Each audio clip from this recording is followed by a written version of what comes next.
Muy bien, entonces ahora pasamos al curso de biología, en la cual vamos a ver los principios inorgánicos. En este caso vamos a hablar acerca del agua. El agua es uno de los grandes, una de las más importantes sustancias para la vida. Acuérdate que sin agua, pues la vida sería imposible. El agua es una sustancia muy vital para el ser humano y para cualquier tipo de ser vivo, ¿correcto? Entonces, siendo el agua tan vital, en el planeta Tierra, el 70% del planeta Tierra está constituido justamente de agua. Acá observamos planeta Tierra. Acuérdate que sus 3/4 partes de la Tierra están hechas justamente de esta sustancia líquida, el agua, ¿correcto? El agua conforma el 70%, el 75-70% de la masa terrestre. El agua no solo se encuentra en la Tierra, se encuentra en todo el universo. Incluso en el Sol también encontramos pequeñas moléculas de agua, ya sea en forma de vapor. En varios planetas del sistema solar también encontramos el agua, ¿correcto? Compuesto inorgánico más abundante. Es la sustancia vital para toda la vida y es el compuesto covalente polar. Ahora, ¿por qué se le dice covalente?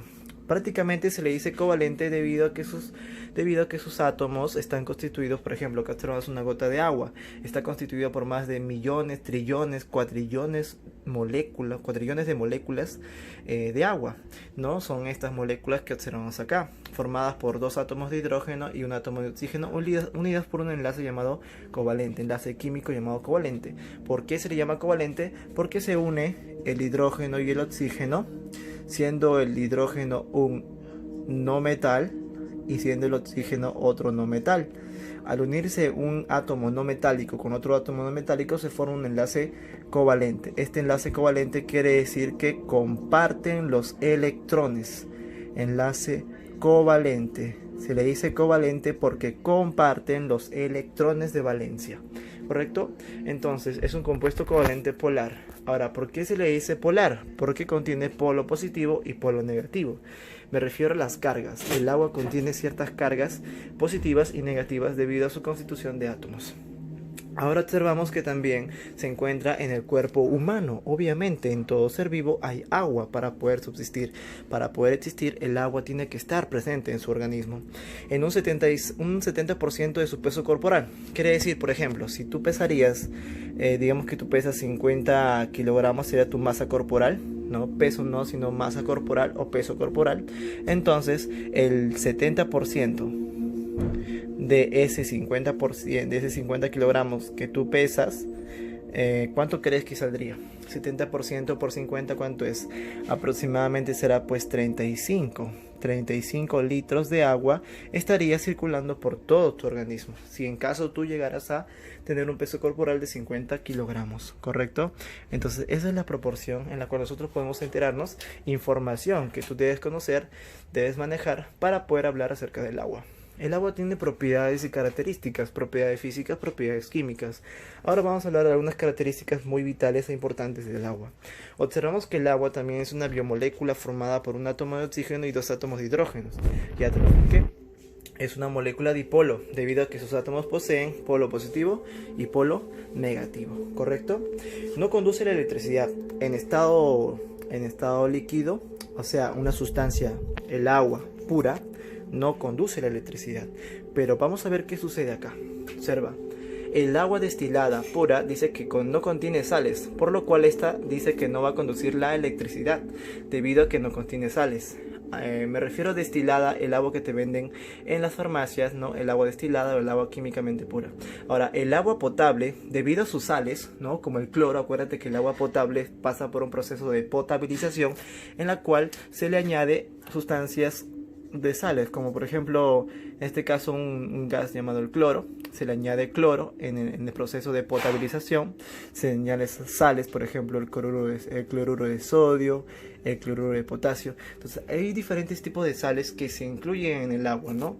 Otra sal aloidea podría ser el ácido clorhídrico, que también se podría encontrar. Claro que son sustancias, ya debido a que son sales, son sustancias que tienen mucha ionización. El agua las disuelve. El agua tienen pocas proporciones y las disuelve el agua. Entonces el agua, debido a que tiene estas sales, va a conducir la electricidad, debido a que las sales se disuelven en el agua. Eso hace que el agua sea un conductor de la electricidad, ¿correcto? Entonces el agua conduce la electricidad siendo agua potable, más no estando en su estado puro, no conduce la electricidad, debido a que tiene polo positivo y negativo. Pero si el agua es potable, sí va a conducir la electricidad. Es por eso que en muchos casos a veces hemos visto que no podemos tocar los enchufes con manos mojadas, porque el agua que tocamos tiene sales y conduce la electricidad y nos podríamos electrocutar. Es un buen disolvente universal, ¿correcto? Disuelve casi todo. Por ejemplo, tú en las mañanas, ¿qué te tomas? Un tecito, un cafecito, ¿cierto? A tu café, para preparar el café, ¿qué necesitas? Agua, porque si no, no se prepara el café. En la tarde llegas a tu casa con calor. ¿Qué te tomas en este verano? Un juguito o una limonada. ¿Qué le echas siempre para poder preparar esas sustancias? Pues agua. El agua disuelve casi todas las sustancias. Es por eso que se reconoce como el disolvente universal por excelencia. También el agua se encuentra una característica, es que es un amortiguador. ¿Cómo es que un amortiguador? Mira, aquí vemos a un ser humano, al hombre, ¿sí? El ser humano. Acuérdate que el 70% de su peso corporal es agua, ¿correcto? Y esta agua se separa en dos tipos, agua libre y agua ligada. El agua libre se expresa como sudor, como orina, sale del cuerpo por lágrimas, incluso también en forma, liberando todas las toxinas, sustancias tóxicas que el cuerpo produce diario. Y ese es el 95% del agua. Ese es el agua libre, el agua que sale de nosotros por medio de sudor, lágrimas u orina. Ahora, el agua ligada es el agua que se encuentra en todas nuestras articulaciones, ya sea rodillas, ya sean los codos, ¿no? En el cuello, en nuestro tabique, en todas las articulaciones, en cualquier parte de nuestro cuerpo que haya movimiento. En todos esos pliegues, incluso en el cerebro, también vamos a encontrar agua ligada. Esta agua es un 5% del 70% de nuestro peso corporal. Es el agua que nunca sale, que se encuentra en las articulaciones formando líquido sinovial, que nos sirve para que podamos caminar y poder realizar nuestras funciones y actividades sin ningún problema. Entonces, hasta ahí creo que queda claro las características del agua. Luego hablaremos acerca de sus propiedades y demás del tema. Muy bien, continuando, entonces vamos a ver ahora las propiedades del agua, ¿correcto? Observamos que hay dos tipos de propiedades, físicas y químicas acerca del agua. Entonces vamos a ver aquí que en las propiedades físicas encontramos una que viene a ser la conductibilidad eléctrica, o sea, conduce la electricidad, pero solamente cuando disuelve sales.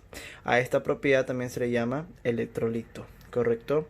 También se sabe que el agua se presenta en estado sólido, líquido y gaseoso. ¿Te has dado cuenta cuando está en forma de hielo? O también puedes verlo en forma líquida, en tus refrescos, las gaseosas, en el vino. También puedes verlo en forma gaseosa, ¿no? Por ejemplo, cuando calentamos el agua, hervimos el agua en la tetera, vemos que el agua sale en forma de vapor. También al preparar alimentos como la sopa, vemos que el agua siempre se libera. Es incoloro, insípido e inodoro. ¿A qué se refiere con incoloro? Que el agua no posee un color, es cristalina, transparente. Insípido, a que no tiene un sabor correspondiente, el agua no tiene sabor. Inodoro, a que no tiene un olor tampoco, no tiene un olor característico, es insípido, inodoro y incoloro, ¿correcto? Tiene un elevado punto de ebullición. Esto es cierto, la temperatura de ebullición del agua debemos saber que es de 100 grados Celsius. El agua hierve a 100 grados Celsius y su punto de congelamiento viene a ser en 0 grados Celsius. No sería su punto de solidificación. Se solidifica el agua a 0 grados Celsius y hierve el agua o se evapora a 100 grados Celsius. También sabemos que el agua posee un elevado calor específico. Este calor específico es aproximadamente 1 caloría por gramo Celsius. Esto lo vamos a ver más adelante en el tema de cantidad de calor, donde observamos que el agua es una sustancia con un elevado calor específico, ¿correcto? El agua también tiene una cierta densidad, una propiedad intensiva. El agua, su densidad del agua es 1 gramo por cada centímetro cúbico o 1 mililitro. 1 gramo por mililitro o gramo por centímetro cúbico. Esto quiere decir que también podríamos decir que en 1 metro cúbico habrán pues 1000 litros de agua. Correcto, también tenemos que tener en cuenta esta relación. ¿Sí? 1 litro equivale a 1000 mililitros y cada mililitro equivale a 1 centímetro cúbico. 1 centímetro cúbico equivale a 1 mililitro. ¿Sí? Entonces podremos decir que la densidad puede ser 1 gramo por 1 centímetro cúbico o también puede ser 1000 litros por cada metro cúbico. ¿Correcto? Entonces así podemos convertir las unidades del agua a metros cúbicos, litros por metros cúbicos, kilogramos por metros cúbicos o gramos por centímetros cúbicos. Observamos también que hay otras propiedades más importantes como son la tensión superficial y la capilaridad, ¿correcto? Acá debería ser la capilaridad. Ahí está, la capilaridad y la tensión superficial. Comenzamos hablando acerca de la tensión superficial. Hay que saber que la tensión superficial es aquella propiedad en la cual el agua se forma una capa o de manera de una cama elástica, en la cual esta es producida por las fuerzas internas y externas que en este caso chocan con la densidad del agua. Acuérdate que el agua tiene la mayor densidad, debido a que a su alta densidad el agua pues comienza a formarse en su parte superficial, en la superficie, ¿no? Las moléculas, debido a estos enlaces covalentes, también forman una cama elástica, como una cama elástica o una capa también se le podría decir. Esta tensión superficial es una propiedad en la cual nosotros observamos este fenómeno. Vemos a bichos o a hojas que simplemente flotan encima del agua, y debido también a su cantidad de sales, un caso muy común es en el Mar Rojo, por ejemplo, en el Mar Rojo, en el Mar Negro, en el Mediterráneo. Correcto, ahí observamos el Mar Rojo, creo, en el Mar Negro. Observamos que estas aguas tienen demasiada salinidad, lo que en este caso incluso un cuerpo sumamente grande puede flotar debido a la alta concentración de sales, ya que acuérdate que el agua puede disolver las sales. Así que la tensión superficial se ve alrededor, en este caso es un fenómeno físico, es una propiedad física que se observa en todo tipo de ambiente, ¿no? Más que todo en ambientes naturales. Entonces ahí vemos que hay bichos que están saltando, están caminando encima del agua, como si estuvieran caminando encima del agua, ¿no? Es una propiedad llamada tensión superficial. Eso es gracias a la tensión superficial, debido a su alta densidad, las fuerzas externas e internas chocan, ¿sí? Creando así como una cama elástica, como una capa elástica. Muy bien, eso sería una propiedad. Ahora, la otra propiedad de la capilaridad es una propiedad en la cual vamos a observar que el agua se adhiere debido a las fuerzas de adhesión, ¿sí? Se adhiere a los capilares de la planta. ¿Qué son capilares? Capilares pues son tubitos que se encuentran en los tallos, son poros que se encuentran en los tallos desde la raíz de la hoja, desde la raíz de la planta, y suben hasta los órganos de la planta como las hojas, el ápice, la flor, etcétera. ¿Sí? Es por eso que las plantas pueden realizar el proceso de respiración celular y el proceso también de fotosíntesis, ¿correcto? Colocamos acá entonces fotosíntesis. Si te acuerdas quién realiza la fotosíntesis, tienes que mencionar que son las plantas. No solamente las plantas, también hay otros seres vivos que realizan la fotosíntesis o quimiosíntesis en todo caso. Hay que observar que esta propiedad física de la capilaridad se debe a que el agua se adhiere a estos capilares, de ahí el nombre de capilaridad, ¿sí? La planta asciende hacia las hojas por medio de la humedad en la superficie terrestre. En la corteza terrestre observamos que hay bastante humedad debajo del agua, el agua subterránea, ¿correcto? Entonces estas pequeñas gotas de agua suben a través de los poros o de las raíces, a través de los vellos de las raíces y a través de los pelos absorbentes que se encuentran en la raíz, suben hacia la parte del tallo, ¿correcto? Por medio de un sistema de capilares. Estos capilares son esos tubitos que se encuentran en el tallo.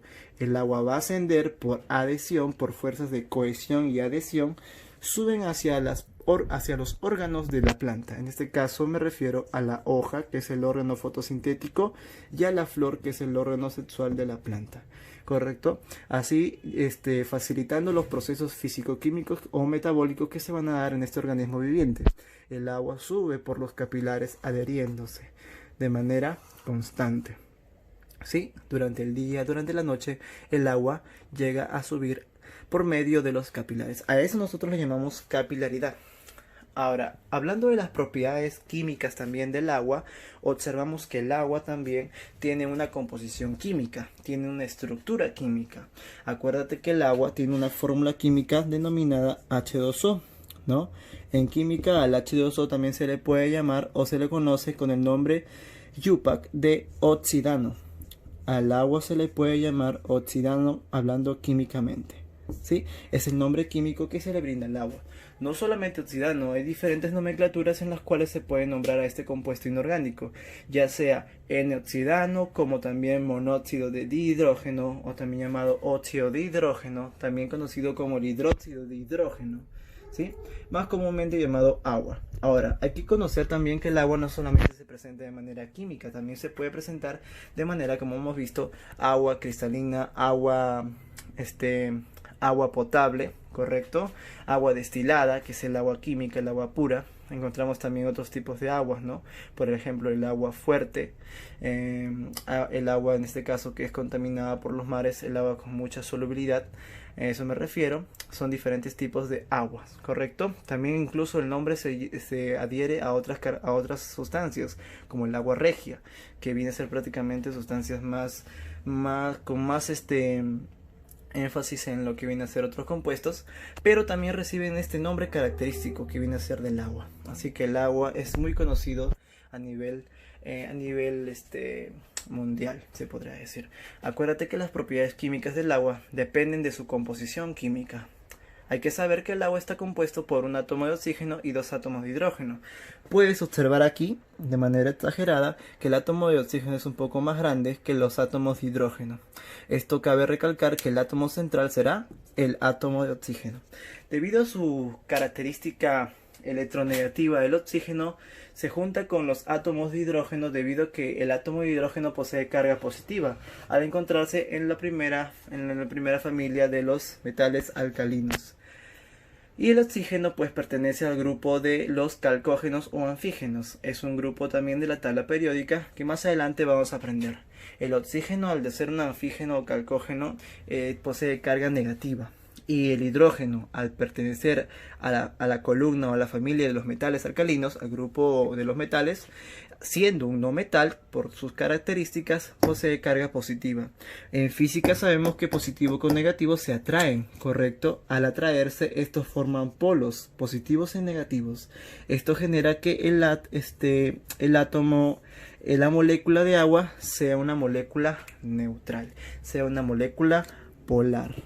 Ahora, ¿por qué polar? Se le dice polar debido a que posee polos negativos y polos positivos. Incluso me atrevería a decir que se le conoce como la molécula dipolar, debido a que posee 2 polos, ¿correcto? Esto le trae al agua ciertas propiedades químicas que vamos a observar respecto al tema. Observamos, por ejemplo, que el agua incluso se encuentra en la combustión o también en reacciones químicas como la neutralización y también en cualquier tipo de reacciones químicas en las cuales se produzcan nuevas sustancias o se elaboran nuevas sustancias al reaccionar, ¿sí?, con el agua, como los hidruros, como los ácidos que después vamos a hablar. Acuérdate que el agua es una sustancia muy importantísima. En todo caso, el agua no solamente disuelve los átomos o los iones, en este caso de las sales, también podría formar o es el producto para poder, en este caso, hablando de una industria alimentaria o una industria de limpieza, el agua es muy esencial incluso en esa área, ¿no? Más que todo ahorita que estamos pasando una crisis, el agua ayuda en lo que viene a ser la profilaxis o lo que viene a ser la limpieza o el aseo personal. El agua es muy vital. Dice que es un producto de la combustión, ¿sí? Acuérdate que una combustión siempre va a liberar moléculas de agua en forma de gas ¿no? En forma de vapor. También observamos que dice que reacciona violentamente con metales como el sodio, el potasio. Este es cierto. Los metales alcalinos como el sodio, el potasio, el litio son sustancias que son muy electropositivas, y debido a que el oxígeno es dipolar, pues estos átomos como el sodio, el potasio, sustituyen al hidrógeno, y el hidrógeno que se queda fuera pues va a reaccionar con el oxígeno del aire, ocasionando así reacciones violentas, llegando incluso a realizar pequeñas explosiones. Correcto, así que hay que tener mucho cuidado cuando juntamos el sodio puro con las moléculas de agua. Hay que saber también que sirve para formar nuevas sustancias como hidruros y ácidos que hemos nombrado anteriormente. Estas sustancias pues son nuevas y vamos a poder hablar de ellas más adelante en los temas posteriores. Luego también sabemos que el agua, debido a su composición química, se autoioniza. Esto le permite hidrolizar nuevas sustancias, formar nuevas sustancias, ¿no? Por ejemplo, el hecho de poder realizar con los lípidos que son compuestos orgánicos, hacer jabones gracias a los lípidos saponificables que poseen ácidos grasos, pues el agua, debido a un proceso de esterificación, podemos producir sustancias orgánicas, en este caso como los jabones, o sustancias inorgánicas también, como por ejemplo el ácido sulfúrico, el ácido clorhídrico, que se encuentra incluso en nuestro sistema digestivo. Para poder digerir los alimentos también se necesita agua. Es por eso que nuestro cuerpo siempre nos está pidiendo constantemente agua. Acuérdate que una persona promedio debe consumir aproximadamente a 1 litro de agua por día, ¿sí? Entonces acuérdate que esas propiedades que son importantísimas acerca de esta sustancia vital, el agua.